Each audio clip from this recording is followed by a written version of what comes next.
Ben and Me, Chapter 2, We Invent the Franklin Stove. I slept late the next morning. When I woke, my fur cap home was hanging on the bedpost and I in it. Dr. Franklin was again crouched over the fire attempting to write, between fits of sneezing and glasses hunting. The fire, what there was of it, was smoking and the room was as cold as ever. Not wishing to be critical, I said, but perhaps a bit of wood on that smoky ember that you seem to consider a fire might waste not, want not, he said, severe, and went on writing. Well, just suppose, I said, just suppose you spend 2 or 3 weeks in a bed with pneumonia. Would that be a waste, or it would be, said he, putting on a log. Whatever your name might be. Amos, said I. And then there'd be Dr. Bills. Bills, he said, shuddering, and put 2 more logs quick. The fire blazed up, and then the room became a little better, but not much. Dr. Franklin, I said, that fireplace is all wrong. You might call me Ben, just plain Ben, said he. What's wrong with it?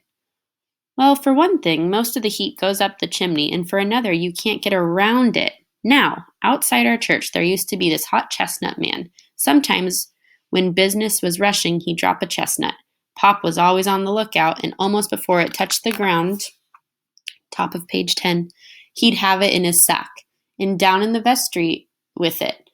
Then he'd put it in the middle of the floor, and we'd all gather round for the warmth. 28 of us it would heat up in the room as well. It was all because it was out in the open, not stuck in a hole in a wall like that fireplace. Amos, he interrupts, excited. There's an idea there, but we couldn't move the fire out into the middle of the room. We could if there was something to put it in, iron or something. But the smoke, he objected. Pipe, I said, and I curled up for another nap. I didn't get it, though. Ben rushed off downstairs, came back with a great armful of junk, dumped it on the floor, and was off for more. No one could have slept, not even a dormouse. After a few trips, he had a big pile of things there. There were scraps of iron, tin, and wire. There were a couple of old warming pans, an iron oven, 3 flat irons, 6 pot lids, a wired bird cage, and an anvil. There were saws, hammers, pincers, files, drills, nails, screws, bolts, bricks, sand, and an old broken sword. He drew out sort of a plan and went to work. With the clatter he made, there was no chance of a nap, so I helped all I could, picking up the nuts and screws and tools that he dropped, and his glasses. Ben was a fair terror for work, once he was interested. It was almost noon before he stopped for a bit of a rest. We looked over what had been done, and it didn't look so bad, considering. It was shaped much like a fireplace, set up on legs with 2 iron doors in the front and the smoke pipe running from the back to the fireplace. He had taken the andirons out of the fireplace, boarded that up so we wouldn't lose any heat up from the chimney. Ben walked around looking at it, proud as could be, but worried. The floor, he says.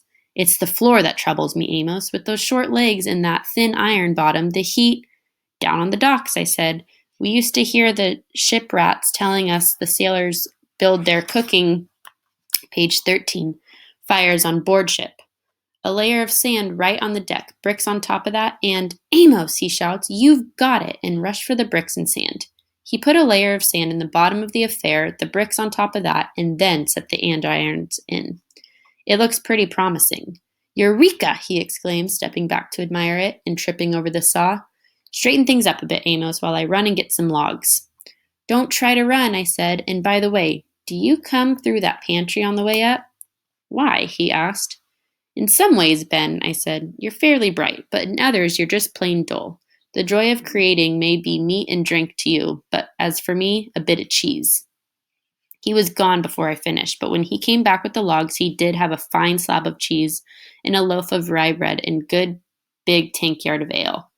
We put in some kindling and logs and lit her up.